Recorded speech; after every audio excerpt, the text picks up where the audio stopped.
This video is sponsored by Warby Parker.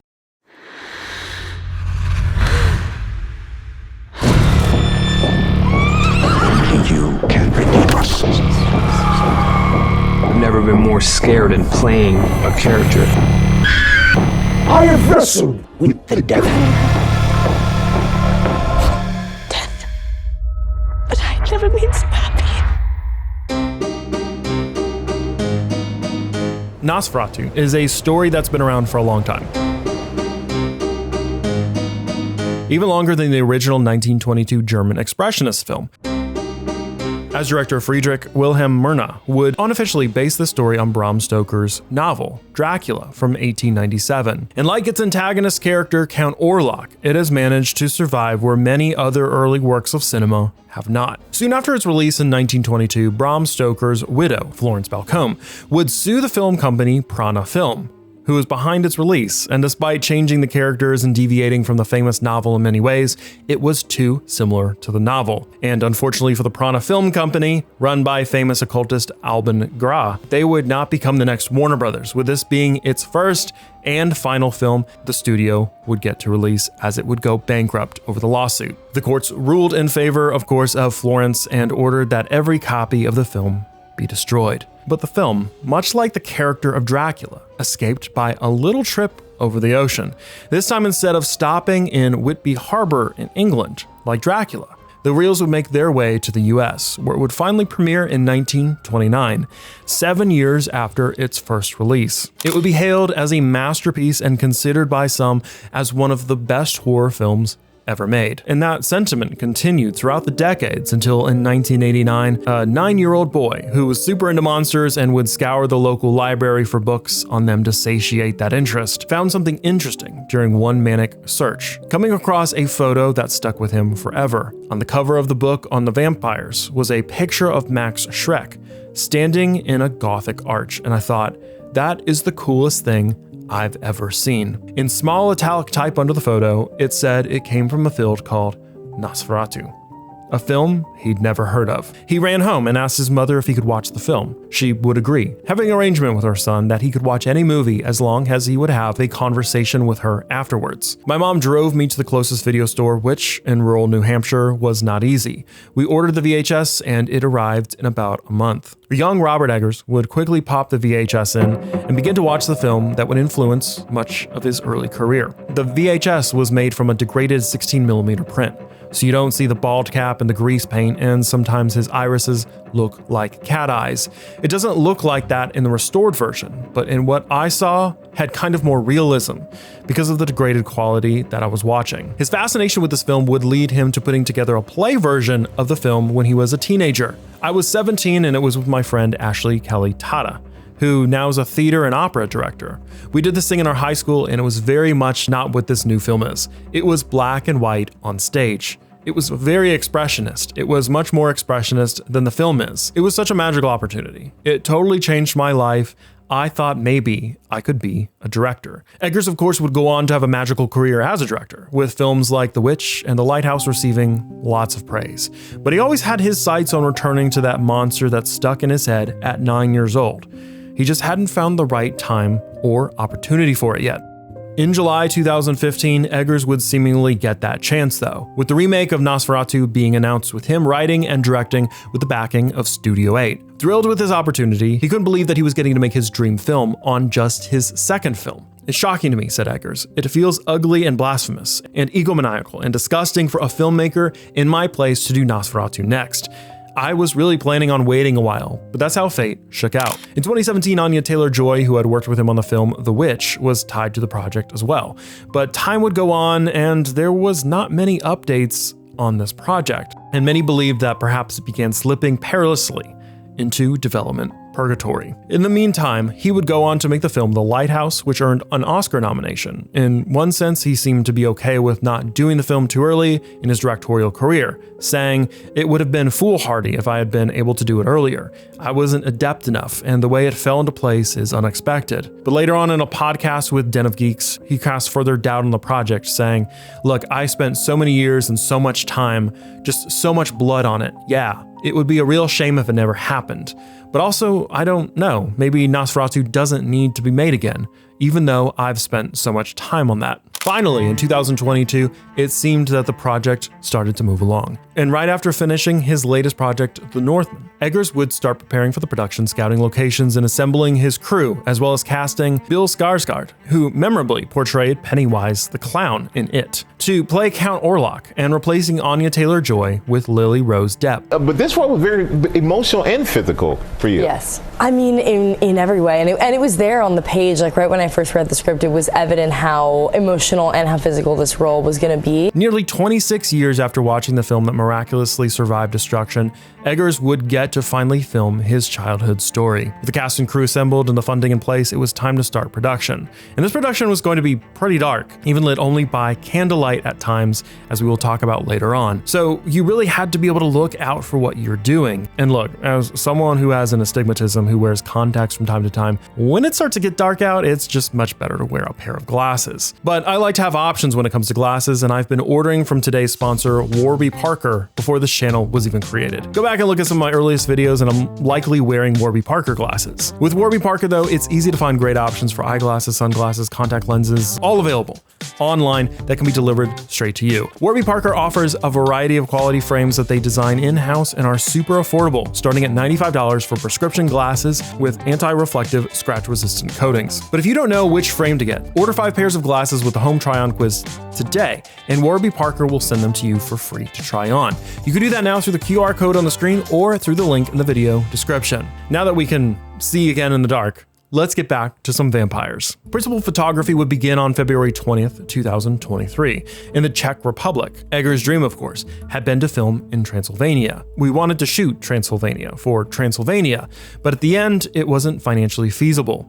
So we shot some plates. Most of Transylvania in the film is the Czech Republic, but the most epic landscapes are actually Transylvania, including that castle. And when it came to selecting the castle that every vampire needs to call home, Eggers sort of looked back in the history of the Nosferatu story and ended up using the same castle as the 1979 version. It was actually used as the castle for Werner Herzog's Nosferatu, but I had been consciously not watching that film, so it didn't occur to me. We were able to use the Herzog castle without using the Herzog castle, which was kind of awesome. Production designer Craig Lathrop also worked with the director in finding these locations, noting that many of the castles they visited were beautifully refurbished and ready for tourists to come through. But that's not who Orlok is, right? Orlok has been in his sarcophagus for at least 100 years, probably closer to 2. He is in disrepair and decay and almost deceased, and you want to feel that, leading them to using the exterior of the Corvin Castle in Romania, and of course building some of the interiors of the castle back in the studio. The rest of the film would take place at Barrandov Studio in Prague, with other on-location scenes shot around the Czech Republic. The locations they picked for this film really helped to sell that gothic vibe really well. But to further enhance that gothic feel, Eggers would look to someone he had worked with on all of his previous films. We are talking about director of photography Jarin Blaschke, of course. Jarin does not mince words, and I thought he hated me after our first collaboration. But one of the things I value most about both of those relationships is that there is no bullshit. Like, it can be harsh, but Jarin, isn't this I do this shot like this? And he's like, yeah, that would be really great if it was a 1950s TV show. But Jarin Blaschke was as determined as the director and production team to find the perfect locations for a special scene where a character reaches a crossroad and meets Count Orlok. He had spent 3 months scouting location after location, looking for the perfect spot visually for the character to accept his invitation into this unnatural world, while at the same time leaving enough room for the equipment and lighting they needed to pull off the shot. This one shot in particular was meticulously lit. I decided to do the movie trick where they are both backlit and both directions are backlit. And then there's a balloon right overhead to be the sky. And it's a sausage shape that fits into the gap of the trees. And that also is what lit the tree trunks. It's a lot of work, tedious, annoying, cold, but I think that's my best night exterior so far. This moonlit scene also showcases what the main challenges for Nosferatu were going to be. For one, considerations were made when it pertains to low light scenarios or faking a night look convincingly. On the other, many of the more convenient options for shooting in a low light remain in the digital realm of cinema cameras. In the past years, we got many tastes for how a cinematographer might create a night scene, and oftentimes black and white infrared was the solution here. Nope filmed a day for night shot using IMAX Film Together with an Alexa Mini, shooting in infrared mode, composited together, and we even saw examples of scenes being illuminated by only an infrared spotlight in an otherwise completely unlit environment in Don't Breathe. Yet all of these solutions do not match with the vibe Nosferatu is trying to go for. The way infrared would change the colors and perceived roughness of the materials and subjects would likely be jarring with depicting a horror that crawled out of a crypt somewhere. As to the Moonlight issues, those led Blaschke, who was filming the entire film with a Panavision Panaflex Millennium XL2 and 35mm film, instead of going digital to develop a special in-camera effect to make the moonlight as realistic as possible. Moonlight will never truly be believable unless you're outside and front-lit by a moon. But then you won't be able to see anything. To achieve this effect, he would work on developing a filter that would remove specific wavelengths of light to closely match what the human eye can see in the color spectrum on night illuminated by only the light of the moon. In darkness, we can only see up until cyan or so. There's just something about cutting out that red and the yellow wavelengths that I just bought it more. Moonlight will always be too bright in movies, but that just lets me get a little bit closer to the real thing. We tried to track down exactly who helped develop this filter for Nosferatu and came across a company, Burns & Sawyer, who had an old poster of Nosferatu on their website with Anya Taylor-Joy's name still attached. Burns & Sawyer offer all sorts of services and goods, but most interesting to us is the fact that they machined their own optics and have previously created custom filters for various films such as Dune. What makes us very sure that they developed the filters for Nosferatu 2 is that this company was previously involved in creating filters for previous Eggers movies. How do we know? If you want to, you can rent custom-built filters from them nicknamed the Lighthouse filter or the Northman filter. Both pictures the company contributed to. We reached out to them to see if we could get an interview or comment for this video, but we haven't heard back from them yet. If we do, we might add a little bonus video at some point on developing specialized filters for films. Now, filming under the dim light of the moon was far from the only challenging lighting scenario of the film, as the director who had looked to use candles and firelight for many interior shots as well. This was going to be a problem as the interiors were built with predominantly warmer brick materials. Teal filters came to the rescue for this again. With teal filters, a warm environment by day can turn cold at night, almost giving the movie a black and white look rather than the red and yellowish wavelengths of light have been deaded. Curiously, while one might think that the blue-tinted night shots for the movie were shot on black and white film, especially as Eggers experimented a lot with that format, this is actually not the case. The movie is all shot in color film, with the special filters doing a lot of the heavy lifting and removing the colors from the image Eggers did not want to see. But filters alone could not achieve this look. For this effect to come to full fruition, it was crucial for multiple departments in the production to work in tandem, as this choice in lighting would influence set design and costume color palettes. Costume designer Linda Moore spoke to this, saying, "For the two women, Anna and Ellen, I gravitated towards paler colors and fabrics that reflected light. In all of their jewelry, whether it's silver, cheaper versions for Ellen, or gold and thick, hefty, expensive-looking accessories for Anna, all of that twinkled and caught the light." And those color palettes mattered when moving between both of the environments, with production designer Craig Lanthrop noting, "It killed some of the colors, for sure. If you think of firelight, there's a lot of reds, and you think about moonlight, and those reds are completely suppressed. So we tried to avoid bright reds." There's been a lot of criticism in recent years over how dark things are becoming in film and TV series, to the point where it can be hard to tell or even see what's going on. But for this film in particular, it would seem that they took those challenges head on in the best way possible, thinking through every production detail to ensure that even in dark situations, it was optimized for viewing. The darkness is a feature of the story, and they properly planned for it. It is a black omen to journey in poor health. Bill Skarsgård is someone who I've wanted to work with for a long time, and 8 or 9 years ago, he was originally cast as Nicholas Holt's part. Then the movie fell apart, and he went into the Lighthouse. And then when he finally came about again, I was like, well, I'm Hutter, right? I'm Thomas Hutter in the movie. No, he casted Nicholas Holt. But then he turned around and he came with me and he thought, what about Orlok? Bill Skarsgård has transformed to play some crazy characters in his career, like Pennywise the Clown in It. Where you going, Ed? If you lived here, you'd be home by now. But transforming into a vampire took more than he brought to any other role in his career, based on what director Robert Eggers was looking for. Basically, I was like, what would a dead Transylvanian nobleman actually look like for real? Bill lost a tremendous amount of weight. He's so transformed in every aspect that I don't know if people will give him the credit. You can see Bill as Pennywise in the It makeup, but you can't detect any Bill here. He worked with an opera coach to lower his voice an octave. I think people are going to think we treated it digitally, but that's his performance. I must object, my lord. You will obey this my counsel. Changing your voice by an entire octave is not an easy feat, and it took Bill a while to really get this down, turning to Mongolian throat singing to go along with his opera training. And though much of the dialogue was done all by Bill's actual voice without any digital enhancements, there were a few times where they would have to help with the mixing in post, specifically when he was shouting. 2 lines where he shouts. And when he shouts, he has to go a little higher. But basically, when there's two moments when he shouts where, because with that, to get that level of volume, he couldn't go quite as low. We had to lower those 2 lines like a whole step. But otherwise, while it's mixed, it is Bill's voice. He's the monster in the movie, but he speaks a lot, which most monsters don't do. I would record myself, hundreds and hundreds of recordings, and then you play around with microphones. The more you project, the higher your voice will tend to be. So there's that type of sort of technical aspects of it. I built my own little routine where I felt that I never wanted the voice to feel put on.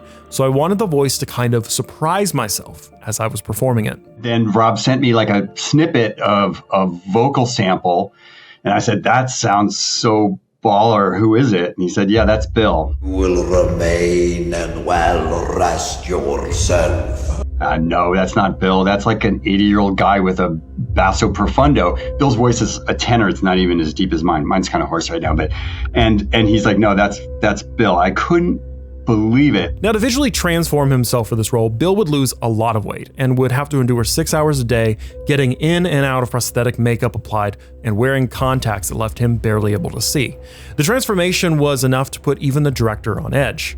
I remember early on him trying to talk to me about what it meant to be a dead sorcerer, and I'm into some pretty heavy occult shit, but he was on a different level. I was like, this sounds accurate, but I don't know how to converse about this with any fluidity. Like other actors over the years who have played dark characters, the role took quite a toll on the actor. It was like conjuring pure evil. It took a while for me to shake off the demon that had been conjured inside me. As far as his character design, the marketing team has made the excellent decision to keep what he looks like under wraps in the trailers, which I wish more films would do. This is similar to what Longlegs did earlier this year as well. So in the spirit of that, and not to spoil that for our viewers, we will pass over the design of this character in this video and let that mystery live on a bit for you. Instead, we give you another mystery: 5,000 trained rats. Yep, you heard that right. 5,000 trained rats were used in the making of this film. Robert Eggers, one of those directors who likes to look for ways to film things practically, explained a bit about how they utilized them at a Q&A screening in LA.